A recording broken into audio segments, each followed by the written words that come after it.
শুধু কি আল্লাহ মানুষ বানাইছেন? আল্লাহ চাইলে তো গরু বানাইতে পারতেন, কুত্তাও বানাইতে পারতেন। আল্লাহ যদি কুকুর বানাইতেন, এই মানুষের বাড়ি পাহারা দিতাম, সারা রাত পাহারা দেওয়ার পর সকালে যখন মালিক দরজা খুলে বের হইতো, আমি দৌড়ে যাইতাম কাছে, আমার লাত্তি মেরে দূরে সরাই দিত। মানুষ আমার নাম ধরে মানুষকে গালাগালি করত, আমাকে ঘৃণা করত। আল্লাহ কুকুর বানান নাই, মানুষ বানাইছে। শুধু কি মানুষ, আল্লাহ চারটা কসম খায়া বলেন, আমি আল্লাহ মানুষকে গঠন প্রণালীর দিক থেকে, অবকাঠামোগত দিক থেকে সবচাইতে মানুষকে সুন্দর বানাইছি। কে বলছেন? ওয়াত্তিন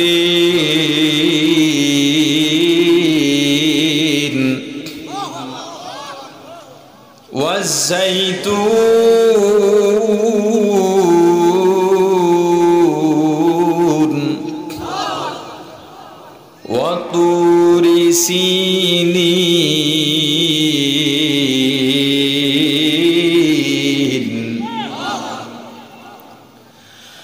ওয়াহাযাল বালাদিল আমিন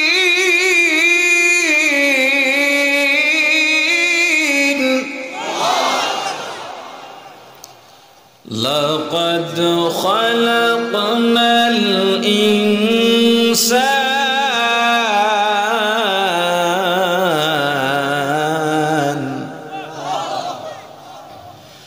لقد خلقنا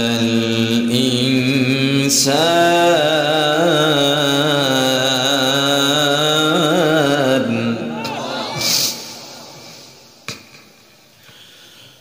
والتين والزيتون وطور سينين وهذا البلد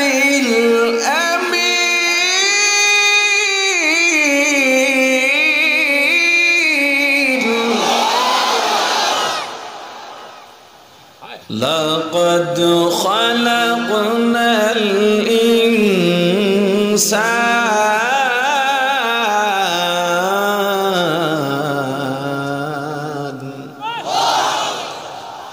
لقد خلقنا الإنسان في أحسن تقويم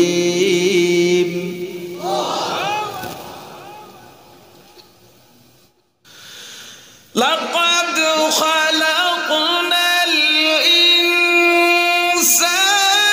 في أحسن تقويم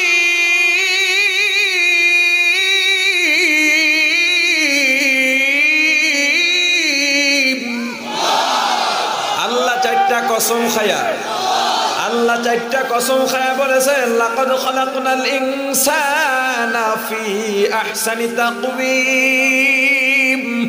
আমি আল্লাহ অবকাঠামোগত দিক থেকে, অবয়ব সূরাতের দিক থেকে সবচাইতে মানুষকে সুন্দর করে বানাইছি। পরের আয়াতে আল্লাহ বলেন, সুম্মা রাদাদনাহু আসফালা সাফিলিন। এই মানুষগুলোকে এত সুন্দর বানাবার পরেও নিজেদের কর্মের কারণে পতনের অতল গহ্বরে নিমজ্জিত হয়। শুধু কি সুন্দর, ওয়ালাকাদ কাররামনা বানি আদম, আমি আল্লাহ মানুষকে, বনি আদমকে সবচাইতে সম্মানী করে বানাইছি। কেমন সম্মান? বুঝে শুনে উত্তর দেবেন। বলেন তো, মানুষের শক্তি বেশি না হাতির শক্তি বেশি? বুঝা শুনে কইেন। যারা আগে ওয়াজ শুনছে এরা তো আজকে জিততে যাইব। এই ওয়াজ তো এক জায়গায় করি না, ইউটিউবে হয়তো শুনছে যে এটা আমি টের পাইছি, কারণ মাঝখানে এক ওয়াজে কে জানি একটা কথা অগ্রিম কইয়া গেলাইছিল, কারণ ওই কথা আমি ছাড়া আর কেউ কয় না মনে হয়। তো কইছি যে তো বুঝছি ওয়াজ শুনছে। এবার হাতির শক্তি কারা কারা বলছে না তুলে?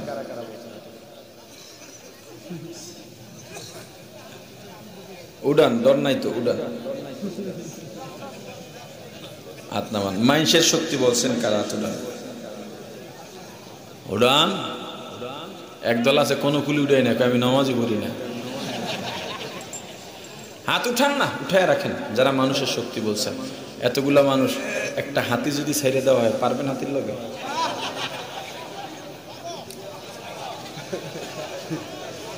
একটা হাতির মধ্যে 1000 মানুষের শক্তি দিচ্ছেন,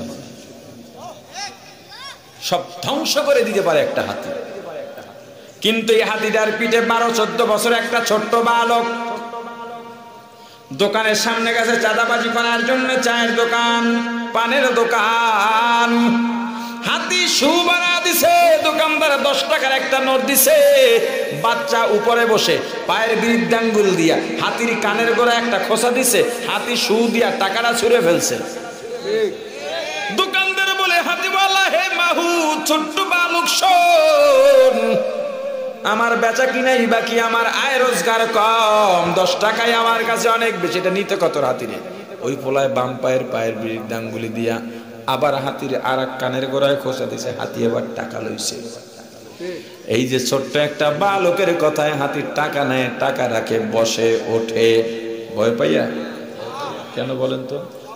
সম্মান। বনি আদমকে সব প্রাণী ভয় পায়, সাপ ভয় পায়, বাঘ ভয় পায়, ভাল্লুক ভয় পায়, সিংহ ভয় পায়, কুমির ভয় পায়, সম্মানের কারণে। আল্লাহ বলেন, ওরে বান্দা, শুধু কি অবকাঠামো আর সম্মান? আমি আল্লাহ মানুষকে পরিপূর্ণ জীবন দান করেছি। পরিপূর্ণ জীবনের ব্যাখ্যা কি বলেন তো? পাখির বাসা কোথায়? বৃষ্টি এলে ভিজে যায়, ঝড় এলে পড়ে যায়। আর মানুষকে সুন্দর বাসস্থানের ব্যবস্থা করলাম আমি আল্লাহ। গাভীর পেট থেকে যেই বাছুরটা দুনিয়াতে আসে, ওই বাছুরটা যদি ষাঁড় বাছুর হয়, বড় হইয়া মায়ের পিঠেই ওঠে। আর মানুষকে এত সুন্দর জীবন দিলাম, তুমি যদি একটা মেয়েকে বিয়ে করো, আমি আল্লাহ তোমার বউয়ের জন্য সারা পৃথিবীর সব পুরুষগুলোরে হারাম বানায় দিই।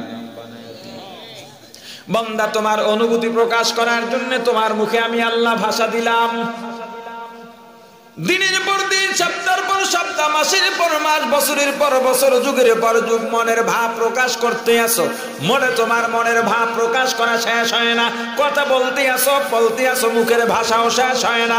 আমি আল্লাহ কোন প্রাণীর মুখে এমন ভাষা দিই নাই, 2টা গরুকে দাঁড়ায়া ঘন্টার পর ঘন্টা কথা বলতে দেখছেন নি? এইভাবে মানুষকে আমি আল্লাহ সুন্দর একটা জীবন দিলাম, প্যাকেজ জীবন। ওরে বান্দা, এত ভালোবাসলাম, এত মায়া করলাম, এত দয়া করলাম, বান্দা এই নিয়ামতের শুকরিয়া কেমনে আদায় করবা? ওরে বান্দা, তোমার খেদমতের জন্য আমি আল্লাহ দুনিয়া বানায় দিছি, পুরা দুনিয়া তোমার খেদমতে নিয়োজিত। সারা রাত কুকুর তোমার বাড়িটা পাহারা দেয়। সকালবেলা যখন দরজা খুলো, কুকুরটা দৌড়ে এসে তোমার পায়ের মধ্যে মুখটা ঘষলেন, সেটা গুটাইয়া কুন কুন করে আওয়াজ করে। সাহেবে হায়াতুল হায়ান লেখেন, ওই কুকুরটা মালিকের পায়ের মধ্যে মুখটা ঘষে আর বলে, রে মালিক, আপনার বাড়ির কাটা জুটা খাইলাম, জানি না দায়িত্ব ঠিকভাবে পালন করতে পারছি কিনা, যদি ভুল হয় আমাকে ক্ষমা করে দেন। ওরে মানুষ, তোকে এত ভালোবাসলাম, তোকে বানাইলাম আমি আল্লাহর জন্য, আর কুকুর বানাইছি তোর জন্য। কুকুর ঠিক তোকে চিনল, কুকুরের মালিককে চিনছে, কিন্তু তুই শ্রেষ্ঠ হইয়া তোকে এত সুন্দর বানাবার পরেও তুই আমি আল্লাহকে চিনলি না। বাজারে যারা গরু পালন করেন, গরু নিয়ে বাজারে যাবেন বিক্রি করার জন্য, গরু যদি বিক্রি না হয়, গলায় রশিটা পেঁচাইয়া ছেড়ে দেবেন, আপনার আগে গরুটা আপনার বাড়িতে চলে যাবে। 3 বছর আগে আপনারা হয়তো সোশ্যাল মিডিয়ায় দেখেছেন, 2-1টা পেপারে আসছিল, একজন গরিব মানুষ একটা বড় জাতের ছাগল পালছিল, রাম ছাগল। কোরবানির বাজারে বিক্রি করার জন্য নিয়ে গেছে। একজন ব্যক্তি বড় ছাগল দেখে পছন্দ হয়েছে, কিনে ফেলল। নতুন মালিকের হাতে যখন রশিটা ধরে দেওয়া হয়, নতুন মালিক রশি ধইরা টানে, ছাগলটা যাইতে চায় না। পশু পাখির কান্না করার কোনো অনুভূতি নাই, কষ্ট দুঃখ প্রকাশ করার কোনো অনুভূতি নাই, কাঁদতে পারে না। এরপরও আল্লাহ মাঝে মাঝে দেখায় দেন, নতুন মালিক যখন রশি ধরে টানে, ছাগলটা পুরান মালিকের দিকে তাকায়া তাকায়া দুই চোখের পানি ছেড়ে দিছে। আল্লাহ। নতুন মালিক রশিটা পুরান মালিকের হাতে দিয়া বলে, ও ভাই, তোমার ছাগল আমি নেব না, এই ছাগল নিয়ে আমি জবাই করতে পারবো না, তোমারটা তুমি নিয়ে যাও।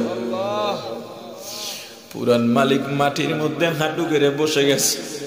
নতুন মালিক ছাগলটা ছেড়ে দিয়েছে, ছাগলটা দৌড়ে নতুন পুরান মালিকের সামনে আসছে।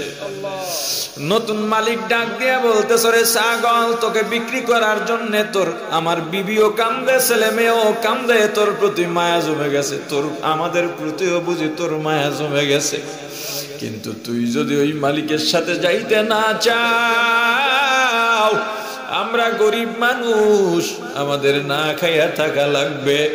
ওই ছাগল কি বুঝতে পারছে আল্লাহ ভালো জানে। পুরান মালিক কথাটা বলার সঙ্গে সঙ্গে পিছনের দুই পায়ের উপরে দাঁড়াইয়া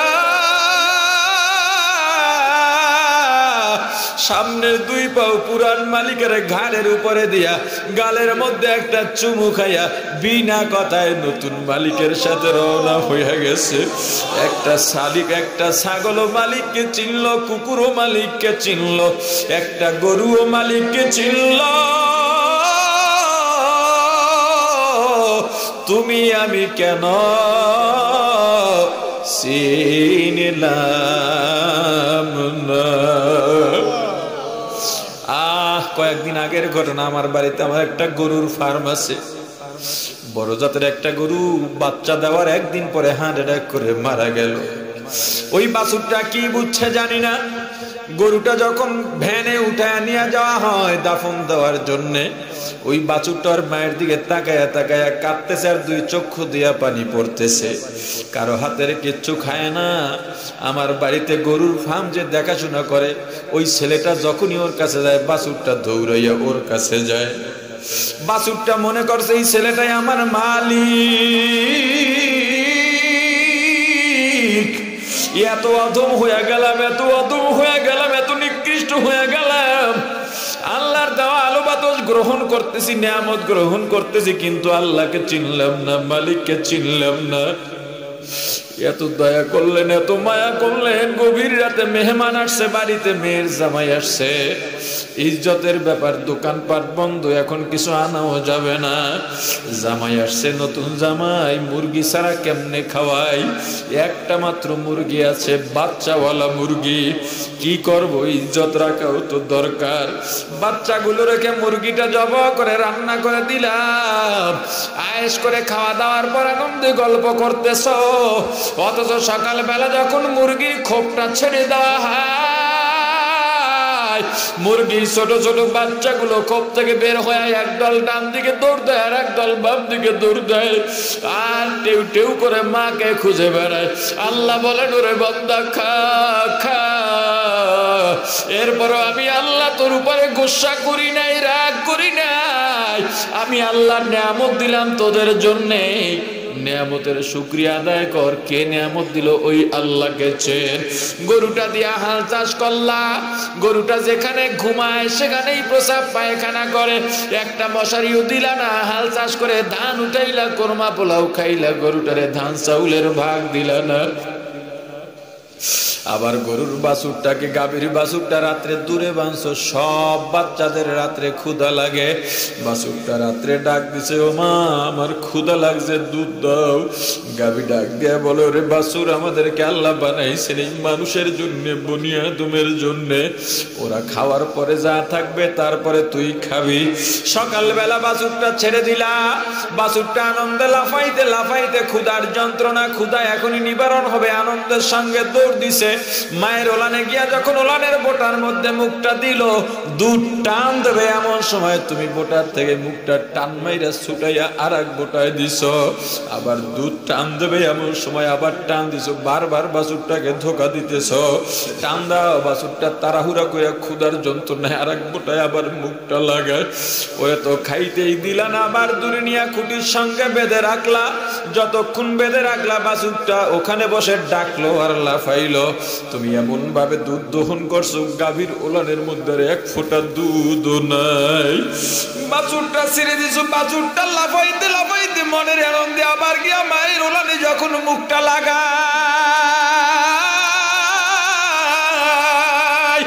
এবার দুধের টান দিছে, দুধ নাই, দুধ নাই। দুধ পাওয়ার জন্য দেখবেন বাছুরটা মায়ের ওলানের মধ্যে জোরে জোরে গুতা মারে। এরপরেও যখন দুধ না পায়, ওই বাছুরটাকে দেখবেন মায়ের ওলান ছেড়ে মায়ের মুখের সঙ্গে মুখটা ঘষে। সাহেবে হায়াতুল হায়ান লেখেন, ওই বাছুরটা মায়ের কাছে তখন নালিশ দেয়, ওমা সারা রাত দুধ পাই নাই, তুমি না বলছো আমি দুধ পাবো, একটু নাই, সব নিয়ে গেছে। ওই গাভীটাকে তখন দেখবেন বাছুরটার কপালে চাটে, গলায় চাটে, পিঠে চাটে, সান্ত্বনা দেয় আর বলে, ওরে বাছুর তবু অভিযোগ করা যাবে না। আমাকে আমার মালিক জমিনের মধ্যে নিয়ে কাদের মধ্যে জোয়াল দিয়াল, জোয়ালের সঙ্গে লাঙল বেঁধে লাঙলের কুটি শক্ত মাটির মধ্যে ঢুকাইয়া আমার ল্যাঞ্জায় নাড়া দিছে। আমি যখন টান দিলাম আমার কাঁধের মধ্যে ঘা, ওই ঘায়ে যখন জোয়ালের ঘষা লাগছে আমার কলিজা পর্যন্ত পুড়ে উঠছে। আমি ব্যথায় দাঁড়ায় গেছি, আমার মালিক জোরে জোরে লাঠি দিয়ে আমার পিঠে বাড়ি দিয়া চামড়া উঠাইয়া ফেলাইছে। আরে আমি আর সহ্য করতে না পেরে ব্যথা নিয়ে লাঙল টানলাম। 2 ঘন্টা হাল চাষ করার পর ওই জমিনের মধ্যে আমাকে দাঁড় করে মালিকে খাইছে, আমারে খাইতে দেয় না। এ বাছুর, আমি চাইলে একটা গুতা দিয়া মালিককে শেষ করে দিতে পারতাম, কিন্তু আমার আল্লাহ বলে দিয়েছেন আমার বান্দাকে কিচ্ছু বলা যাবে না। এত দয়ার মাওলা, এত মায়ার মাওলা, এত গুনাহ করলাম, এত নাফরমানি করলাম, নিজের জীবনটার দিকে তাকা, জীবনটা ভরা গুনাহ আর গুনাহ। আল্লাহ চাইলে আমার খাওয়া বন্ধ করে দিতে পারতেন, পানি বন্ধ করে দিতে পারতেন। আল্লাহ চাইলে আমার চলা বন্ধ করে দিতে পারতেন। আল্লাহ চাইলে আমার চক্ষু অন্ধ বানায় দিতে পারতেন। এত দয়া করলেন আমার মাওলা। আমার আল্লাহর চাইতে এত দয়াবান আর কেউ নাই। আল্লাহ বলেন, ওরে বান্দা, আজকে দুনিয়ায় যদি একবার আমি আল্লাহরে ডাক দাও, আমি আল্লাহ 10টা মতান্তরে 100টা জবাব দিয়ে দেব। আজকে আমি আল্লাহ তোর জন্য এত নিয়ামত দিছি রে বান্দা, বিনিময় কিচ্ছু চাই নাই, নিয়ামতের শুকরিয়া আদায় কর। আমি আল্লাহরে ডাক, আমি আল্লাহরে দুনিয়ায় ডাকলি না, কিয়ামতের ময়দানে যখন জাহান্নামের ফয়সালা হয়ে যাবে, ওই জাহান্নামে গিয়া জাহান্নামে পড়ে আমি আল্লাহকে তখন আল্লাহ আল্লাহ বলে ডাকবি। আমি আল্লাহ ডাকে সাড়া দেব না। 1000 বছর ডাকবি, 1000 বছর পরে আমি আল্লাহ একটা জবাব দেব। ডাকস কি লেগা? ফেরেশতারা ওরা ডাকে কা, আল্লাহ পানির পিপাসা লাগছে আর সইতে পারি না। আল্লাহ বলবেন, হে ফেরেশতা, ওদের জন্য কোন পানি বরাদ্দ আছে? ফেরেশতারা বলবে, আল্লাহ ওরা তো দুনিয়ায় অকৃতজ্ঞ ছিল, নিয়ামতের শুকরিয়া আদায় করে নাই, ওদের জন্য পানি হলো জাহান্নামীরা জাহান্নামে জ্বলতে জ্বলতে। জাহান্নামীদের গায়ের রক্ত, জাহান্নামীদের গায়ের গোস্ত, চর্বিগুলো যেখানে পুইজ হইয়া নহর বসে গেছে, ওই পুইজ হলো ওদের পানি। আল্লাহ বলবেন, এ ফেরেশতারা, ওই পানির ব্যবস্থা ওদের কর, আমারে ডিস্টার্ব দিতে নিষেধ কর, আমি আমার প্রিয় বান্দাদের নিয়ে ব্যস্ত আছি। আমার যেই বান্দাগুলা দুনিয়ার মধ্যে রিকশা চালাইছে, কিন্তু আমি আল্লাহর জিকির জবান থেকে যাই নাই। আমি আল্লাহ দুনিয়াতে একটা বিল্ডিং করার তৌফিক দিই নাই। ক্ষুধার যন্ত্রণায় কোমরে পেটে গামছা বেঁধে মাটি কাজ করছে, ইটা ভাঙছে, মানুষের বাড়ি শ্রমিকের কাজ করছে, নামাজের সময়ও দেয় নাই। ওই ফাঁকে এক সময় গামছা বিছিয়ে নামাজ আদায় করছে। আহারে জমিনের মধ্যে হাল চাষ করছে, জামাতেও মালিক যাইতে দেয় নাই। আমার বান্দা ওই জমিনের আইলের উপরে দাঁড়াইয়া নামাজ আদায় করে দিছে। আবার যখন রাত গভীর হয়ে গেছে, সব ঘুমায়, আমার বান্দা ঘুমের থেকে জায়গা গেছে। সুন্দরভাবে ওযু বানাইয়া আমি আল্লাহর দরবারে অভিযোগও করেন আর বলে, আল্লাহ আমার কোনো অভিযোগ নাই, আপনি যে আমাকে মুসলমান বানাইছেন, আমাকে যে আপনার কুদরতি কদমে সেজদা দেওয়ার তৌফিক দিয়েছেন, এর চাইতে বড় নেয়ামত আমার জন্য কিছু নাই। আল্লাহ জোহরের নামাজ পড়তে পারি নাই, হক আদায় করে ওই আইলের মধ্যে পড়া লাগছে, রাস্তায় পড়া লাগছে, মালিকে পড়তে দেয় নাই। আয় আল্লাহ আসরের নামাজের ওই একই অবস্থা, আল্লাহ আমাকে আপনি মাফ করে দেন। আমার ওই বান্দাদের নিয়ে আমি ব্যস্ত আছি। জাহান্নামের ফেরেশতারা ওই পুইজগুলো আরো গরম বানাইয়া, দুর্গন্ধ বানাইয়া, এ নেমুখারামের দল, হে অকৃতজ্ঞের দল, হে নাফরমানের দল, হে যারা মিথ্যা কথা কও, হে যারা নামাজ পড়ো না, আল্লাহর নেয়ামতের অবজ্ঞা করো, শোন তোর জন্য কেমন আপ্যায়ন জাহান্নামে। শোন ভালো করে শোন। এ যুবক কি মনে কইরা দাড়িটা কামাও ভাই? আহারে তোর কি মায়া লাগে না? আমার রাসূল তোর দিকে তাকায় রয়েছে। প্রত্যেকটা মুসলমান মারা যাওয়ার পর কবরের সঙ্গে আমার রাসূলের রওজার সঙ্গে একটা মহাসড়ক বানায় দেওয়া হয়। আমার রাসূল যখন তাকায় দেখে তোর মুখে দাড়ি নাই, আমার রাসূল বড় আঘাত পায়া কষ্ট নিয়ে বলে, পর্দা দে, পর্দা দে, পর্দা দে, এটা আমার উম্মত হইতে পারে না। এ যুবক, আমিও তো তোর মতো একটা যুবক, তোর মতো কত যুবক আছে। আমার ছেলে আমার সাথে যে সফর সঙ্গী ছেলেটা, ও আলেম, আজকে বললো আমি জানতাম না, বলে হুজুর আমার বড় ভাই বিজিবিতে চাকরি করে, দাড়ির জন্য কতবার চাপ আসছে, আমার ভাই এক কথা বইলা দিছে, চাকরি যায় যাক, আমি দাড়ি কাটতে পারবো না। কারে খুশি করার জন্য আমার রাসূলের কলিজার মধ্যে আঘাত দাও রে যুবক। আজকে নিয়ত কর, নিয়ত কর, এটাই বুঝি জীবন শেষ, আর গুনাহ করব না, দাড়িও ছাড়বো না, কামাবো না। আল্লাহ কবুল করেন, বলেন আমিন। জাহান্নামের ফেরেশতা জাহান্নামীদের ওই পুঁজগুলো একটা পেয়ালার মধ্যে গরম বানাইয়া নিয়ে যাবে, এত গরম। জাহান্নামীর হাতের মধ্যে যখন দেবে, হাতের গোস্তগুলো খসে খসে পড়ে যাবে, এত গরম, এত উত্তপ্ত। জাহান্নামীর পর পেয়ালাটা ফেলে দেবে না, কারণ পানির পিপাসার যন্ত্রণা আরো বেশি। এ দুনিয়ায় যারা আল্লাহর নেয়ামত পানি এত পান করে, এত পান করো, শুকরিয়া আদায় কর, আল্লাহর কুদরতি কদমে লুটে পড়, আমার মালিককে চেন, না হয় কিয়ামতে কেমন পানি সর। ওই জাহান্নামী পেয়ালাটা না ফালাইয়া পান করার জন্য মুখের কাছে যখন আনবে, মুখে দেওয়ার আগে এত তাপ হবে, মুখের চেহারার গোস্তগুলো খসে খসে পেয়ালার মধ্যে পড়ে ওগুলো পুইজ হয়ে যাবে। এরপরে জাহান্নামী পেয়ালাটা ফালাইয়া দেবে না, ওই পুইজ যখন মুখের মধ্য দিয়া ডক ডক করে গলার মধ্য দিয়া পেটে যাবে, পেটের নারী বুড়ি পচাইয়া গলাইয়া পায়খানার রাস্তা দিয়া বের করে দেবে। পানির পিপাসা তো কমবেই না, বরং আরো কোটি গুণে বেড়ে যাবে। এই তোমার আমার আল্লাহ মানুষ বানাইছেন, মানুষ বানাইছেন, অমানুষ হইও না, অমানুষ হইও না, অমানুষ হইও না। তোমার আমার দ্বারা যাতে জানোয়ারের খাসলত প্রকাশ না পায়, আল্লাহ মানুষ বানাইয়া আবার চাইলে বৌদ্ধ খ্রিস্টান হিন্দু বানাইতে পারতেন। আল্লাহ মুসলমানের ঘরে পাঠাইছেন, শুধু মুসলমানের ঘরে নয়, আমার রাসূলের উম্মত বানায়া পাঠাইছেন। এত বড় বড় নেয়ামত আল্লাহ আপনাকে আমাকে দিয়েছেন, এই নেয়ামতের শুকরিয়া কেমনে আদায় করবা? তোমার আমার দ্বারা কোনো গুনাহ হইতে পারবে না। আল্লাহ আমাদের ঈমানকে ঠিক করে দেন, আল্লাহ আমাদের আমলকে ঠিক করে দেন, আমাদের নিয়তকে সহি করে দেন, আমাদের আমলে ইখলাস দিয়া দেন, অন্তরে তাকওয়া পয়দা করে দেন। আল্লাহ আমাদের সবাইকে আপনি কবুল ও মঞ্জুর করে নেন। আরো জোরে বলেন আমিন। যতটুকু আলোচনা